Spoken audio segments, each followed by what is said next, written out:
Man City's 7 flops. Guardiola ruthlessly forced out in pursuit of silverware. Manchester City are one of, if not, the best teams in the world and have a frightening squad full of talent thanks to the pull power of Pep Guardiola. But he did not get his dream squad straight away, and it took a good few years of nitpicking and savage offloading before getting the players he truly wanted. Bankrolled by the club's Abu Dhabi owners, the Catalan coach has spent more than your average manager. And in the process, it has meant cutting down a massive squad that has included some characters that just could not impress the world-class manager. With City now dominating the Premier League, it just shows that Pep knows best. After signing from Porto for a controversial £42 million, Mangala became one of the most expensive defenders in the world back in 2014. However, his performances on the pitch were largely atrocious and was one of the first out the door when Guardiola arrived in 2016. Loan spells at Valencia and Everton followed before joining the former permanently, while his form failed to improve. Mangala now turns out for Saint Etienne, though he has played just once this season. The midfielder signed for City in the same summer as Mangala from Porto as well, though he might consider himself slightly more successful than his old pal. The Brazilian was a rotation option for Manuel Pellegrini, but never made much of an impact after Guardiola arrived.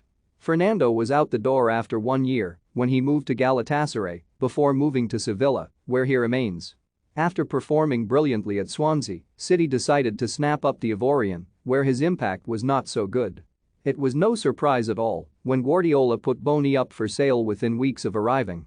Not only did the striker not fit the zippy and technical profile that the coach demands from his forwards, he just was not very good at the Etihad.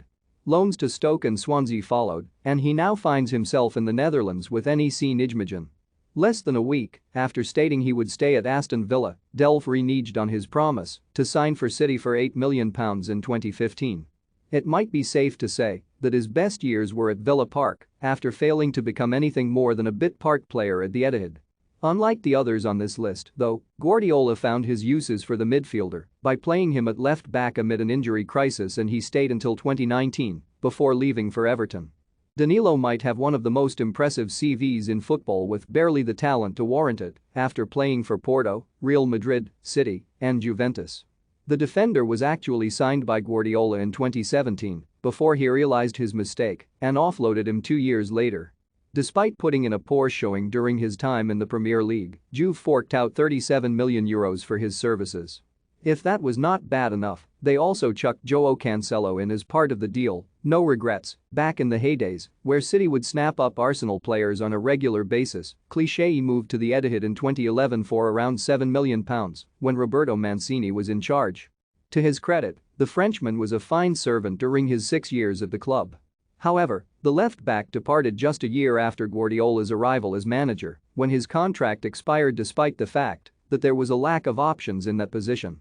That would tell you everything you need to know about his opinion on the defender. After spending his entire career in Spain and Portugal, City swooped in for Nolito in 2016 to mark Guardiola's first transfer as the new manager at the Etihad. Sadly for all parties, it was hardly a grand success, and the winger was out after just 1 year. Playing in just 19 Premier League matches and scoring 4 times, the Spaniard returned to his homeland to join Sevilla. However, he could not find the magic touch he had at Celta Vigo that caught City's eye, and in 2020, he returned to the Balados, where he has regained some form.